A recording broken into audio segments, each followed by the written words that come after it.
बहुत सारे चुनाव सुधार इस देश में किए जा भी चुके हैं। तो कौन कौन से चुनाव सुधार संबंधी कमेटियां इस देश में बनी, कौन कौन सी कमेटियों की रिकमेंडेशन इस देश में लागू हुई, वो कॉन्सेप्ट आपका होगा चुनाव सुधार संबंधी। गुड मॉर्निंग विद्यार्थियों, इससे पहले हमने 3 यूनिट के ऊपर चर्चा की है। आज हम चर्चा करते हैं यूनिट 4 के ऊपर। यूनिट 4 के अंदर संघवाद संबंधी कॉन्सेप्ट यूनिट में दिए गए हैं। आपको पता भी होगा कि भारत एक यूनियन ऑफ स्टेट्स है। आप याद रखना कि अगर हम अमेरिकी संविधान की बात करें तो अमेरिका अपने आप को फेडरेशन कहता है और हम अपने आप को यूनियन ऑफ स्टेट्स कहते हैं। दोनों में बुनियादी फर्क है। अमेरिका में जिस संघ प्रणाली का निर्माण हुआ वहां राज्यों ने मिलकर संघ बनाया था। यानी अमेरिका जब 1773 में आजाद हुआ तो 13 राज्यों ने मिलकर अपनी संप्रभुता की रक्षा के लिए एक यूनियन बनाया था। तो वहां जो यूनियन बना वो राज्यों की सहमति से बना, इसलिए शक्ति का जो पक्ष था वो राज्यों की तरफ ज्यादा था, केंद्र की तरफ कम था। और हमारे यहाँ जो संघ बना वो केंद्र द्वारा बनाया गया था। यानी हमारे यहाँ राज्यों का निर्माण केंद्र ने किया था, जबकि राज्यों ने मिलकर केंद्र नहीं बनाया था। तो हम अपने आप को यूनियन ऑफ स्टेट्स कहते हैं और अमेरिका अपने आप को फेडरेशन कहता है। इसलिए दोनों की अपनी अलग अलग विशेषताएं, लेकिन भी बहुत सारी बातें इक्विवेलेंट भी है और बहुत सारी बातें भिन्न भिन्न भी है। तो भारतीय संघवाद और उसके अंदर राज्यों की भूमिका किस प्रकार की, ये सिलेबस का हिस्सा होगा। यद्यपि हमारी संघीय प्रणाली में राज्य उतने शक्तिशाली नहीं है जितना अमेरिका के अंदर है। जैसे आपने पढ़ा भी होगा कि जब आर्टिकल 352 लगता है, जब राष्ट्रीय आपातकाल की घोषणा राष्ट्रपति बाह्य आक्रमण के आधार पर करता है या आंतरिक अशांति के आधार पर करता है, तब राज्यों की शक्तियां शून्य हो जाती है और संघ की जो एग्जीक्यूटिव पावर है वो राज्यों को आदेश देने तक विस्तारित हो जाती है। इसका अर्थ यह है कि हमारे राज्य अमेरिका की राज्यों की भांति शक्तिशाली नहीं है, हमारे राज्य कमजोर है। दूसरा, अमेरिका में राज्य गवर्नर है, उसका चुनाव वहां की जनता करती है और हमारे यहाँ राज्य गवर्नर की अपॉइंटमेंट जो है वो राष्ट्रपति द्वारा की जाती है। उसके कुछ कारण थे। हमारे यहाँ बड़ा कारण था राष्ट्रीय एकीकरण और अमेरिका के सामने बड़ा कारण था राज्यों की अपनी सुरक्षा। इसलिए वहां का जो संघ बना वो राज्यों की सुरक्षा को लेकर बना और हमारा जो संघ बना वो राष्ट्रीय एकीकरण को लेकर बना। इसलिए शक्ति का जो पक्ष है वो हमारे यहाँ केंद्र की तरफ ज्यादा है और राज्यों की तरफ कम है। तो राज्यों में राज्यपाल की नियुक्ति किस प्रकार की जाती है, राज्यों के पास अपने अधिकार किस प्रकार के हैं। अमेरिका में राज्यों की शक्तियां गिनाई गई है और बाकी अवशेष अधिकार केंद्र की शक्तियां गिनाई गई और बाकी अवशेष अधिकार राज्यों को दिए गए।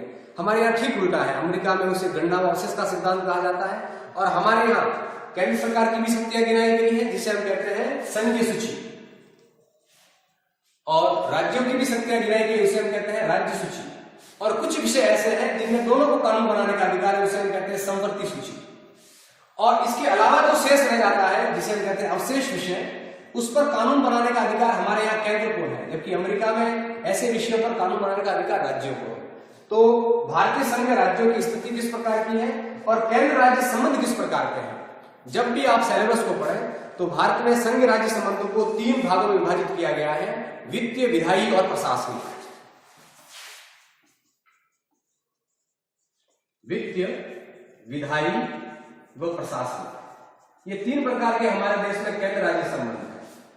फाइनेंस मामलों में किस प्रकार करों का आवंटन किया जाएगा, केंद्र कौन से करों की उगाही करेगा, राज्य कौन से करों की उगाही करेगा, राज्य कौन से कर स्टेट सेंटर को सरेंडर करेगा और सेंटर कौन से कर जो है राज्यों को देगा, ये हमारी वित्तीय संबंध है जिसे हम फाइनेंशियल रिलेशन कहते हैं। दूसरा, विधायी शक्तियां, राज्य विधानसभाएं कौन सा कानून बनाएगी, कौन कौन से कानून को जो है केंद्र रोक सकता है, कौन कौन से कानून को केंद्र को रोकने का अधिकार नहीं है, इसमें राज्यपाल के अधिकार क्या होंगे, राष्ट्रपति के अधिकार क्या होंगे, वो विधायी संबंध कहलाते हैं। विधायी संबंधों का संचालन जो है इन सूचियों के माध्यम से संचालित किया जाएगा।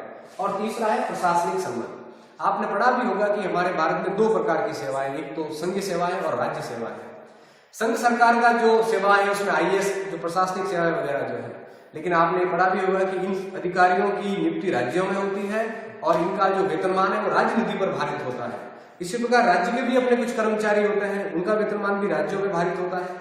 तो इस प्रकार प्रशासनिक बंटवारा हमारे देश में किया गया है कि केंद्र के कर्मचारियों का प्रमोशन की प्रक्रिया क्या होगी, राज्य के कर्मचारियों की प्रमोशन की प्रक्रिया क्या होगी, किस प्रकार उनके अधिकारों का आवंटन होगा, इनके वेतनमान किस प्रकार देश में निर्धारित किए जाएंगे, ये सब कहलाते हैं प्रशासनिक संबंध। अगला है, इसमें नई प्रवृत्तियों का विकास किस प्रकार हुआ आज के कालखंड में, नई बदलाव क्या दिखाई देते हैं केंद्र, राज्य, प्रशासनिक या तीनों प्रकार की शक्तियों के बंटवारे से। अगला है, और इसका विकास किस प्रकार हुआ। अगला है स्वायत्तता की मांग। लंबे समय से हमारे देश में राज्यों ने बहुत सारे स्वायत्तता की मांग भी की। जैसे बंगाल ने अपना एक अलग कहा कि हमें कुछ अधिकार दिए जाए, संविधान में हमें भी उतने अधिकार है जितना केंद्र सरकार को है। तो राज्यों की जो स्वायत्तता की मांग है वो कब कब इस देश में उठी। जैसे तमिलनाडु ने कुछ मांग उठाई, पंजाब ने कुछ मांग उठाई, बंगाल ने कुछ मांग उठाई, जम्मू कश्मीर ने कुछ मांग उठाई। कई राज्यों में तो ये मांगे आगे जाकर जो है वो अलगाववाद के रूप में खड़ी हुई। जैसे अगर हम जम्मू कश्मीर का अध्ययन करें या पंजाब में खालिस्तान का हम अध्ययन करें या तमिलनाडु में द्रविडियंस लैंड की जो बात लोग करते हैं वो एक प्रकार से भारत के अलग होने की बात करते हैं। वो स्वायत्तता के अंदर भी देश विभाजन की बातें कर रहे हैं।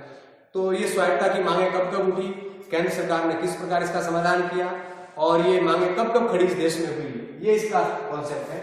अगला है राज्यपाल की शक्ति।